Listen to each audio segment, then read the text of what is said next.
എല്ലാവർക്കും സ്വാഗതം.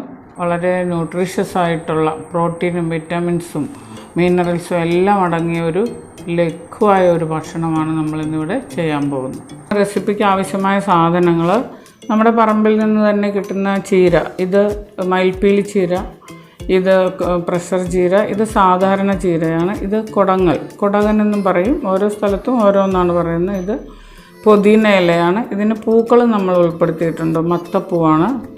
പിന്നെ ഇത് ഫാഷൻ ഫ്രൂട്ടിൻ്റെ 2 ഇലയാണ്, ഇത് ഗോവലിൻ്റെ ഇലയാണ്. ഏതൊക്കെ ധാന്യങ്ങൾ നമ്മുടെ വീട്ടിലുണ്ടോ അതെല്ലാം വെള്ളത്തിൽ ഓരോ പിടി പോലും വേണ്ട, അല്പം വീതം ഇട്ട് മുളപ്പിച്ച് നമ്മൾ അതിനെ ഒരു അല്പം ഉപ്പും മഞ്ഞൾപ്പൊടിയും മുളക് പൊടിയും കൂടി ഇട്ടൊന്ന് പതിയെ ബോയിൽ ചെയ്തതാണിത്. പിന്നെ ഇതിനാവശ്യമായത് 2 പച്ചമുളക്, 1 തക്കാളി, വേപ്പില, 1 കപ്പ് നമ്മൾ 3 വെജിറ്റബിളും കൂടി അരിഞ്ഞതാണ്.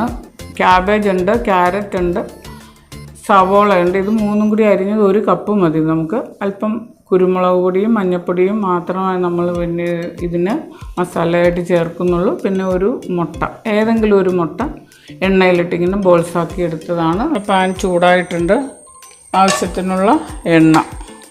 നമുക്കിതെല്ലാം കൂടി ഒന്ന് പതിയെ ഒന്ന് വാടി കിട്ടാൻ മാത്രമുള്ള ഒരു 3 സ്പൂണ് എണ്ണ മതി. ഇതിലേക്ക് നമ്മൾ അരിഞ്ഞു വച്ചിരിക്കുന്ന പച്ചമുളക് ഇടുക. അതിനുശേഷം നമ്മൾ വേപ്പില കുറച്ച് മതി, ഇലകളാണല്ലോ, അതുകൊണ്ട് വേപ്പില കുറച്ച് മതി. ഇതൊന്ന് പതിയെ വാടുമ്പോഴേക്ക് നമുക്ക് ഈ അരിഞ്ഞു വച്ചിരിക്കുന്ന പച്ചക്കറികളെല്ലാം കൂടി ഇട്ട് ഇതിനാവശ്യമായ അല്പം ഉപ്പ് കൂടി നമ്മൾ ഇട്ട് കൊടുക്കും.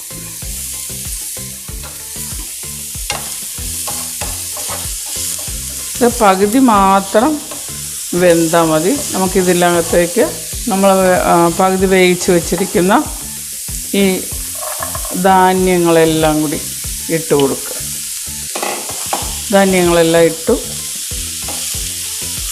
ഇതിലേക്കാണ് നമ്മൾ അല്പം കുരുമുളക് പൊടി, ഇതിന് എരിവ് അത് മാത്രമേ ഉള്ളൂ, 2 പച്ചമുളക് നമ്മൾ ചേർത്തിട്ടുള്ളൂ. വേറെ മസാലകളോ ഗരം മസാലകളോ ഒന്നും നമ്മൾ ചേർക്കുന്നില്ല.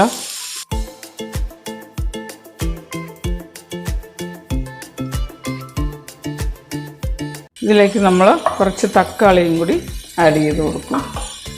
തക്കാളി ഒന്ന് പതിയെ ആയാൽ മതി, അതുകൊണ്ടാണ് അതിൽ അവസാനം ഇട്ടത്. ഇതെല്ലാം കൂടി ഒന്ന് മൂടി വെച്ച് ഒരു 2 മിനിറ്റ്, 1 മിനിറ്റ് ആയാലും മതി, ഒന്ന് മൂടി വെച്ച് പതിയെ ഒന്ന്. ഇപ്പോൾ 1 മിനിറ്റ് 2 മിനിറ്റിൽ കൂടുതൽ നമ്മളിത് മൂടി വെക്കേണ്ട. അത് കഴിഞ്ഞ് നമ്മളിത് എടുത്തിട്ട് ഇതിനകത്തേക്ക് നമ്മൾ അരിഞ്ഞു വെച്ചിരിക്കുന്ന ഇലകൾ ഇട്ട് കഴിഞ്ഞാൽ പിന്നെ അധികം വേകാൻ പാടില്ല. നമുക്ക് ആവശ്യത്തിന് ഉപ്പൊക്കെ നമ്മൾ ഇട്ട് കൊടുത്തിട്ടുണ്ട്. നമ്മളിവിടെ ചെയ്ത് വെച്ചിരിക്കുന്ന മുട്ട ബോൾസ് ആക്കിയത് ഇട്ട് കൊടുക്കുക. ഇത് ഇടാതെ വെജിറ്റേറിയനായിട്ട് കഴിക്കേണ്ടവർ മുട്ട ചേർക്കണമെന്നില്ല. 1 മിനിറ്റ് നമ്മൾ ഒന്ന് മൂടി വെച്ചു, നമ്മളത് റെഡിയാക്കി. ഇനി നമുക്ക് സർവിങ് ബൗളിലോട്ട് സെർവ് ചെയ്യാനായിട്ട് എടുക്കാം. എല്ലാവരും ട്രൈ ചെയ്ത് നോക്കണം. പുതിയ നല്ല വിഭവമായി അടുത്ത എപ്പിസോഡിൽ നമുക്ക് കാണാം.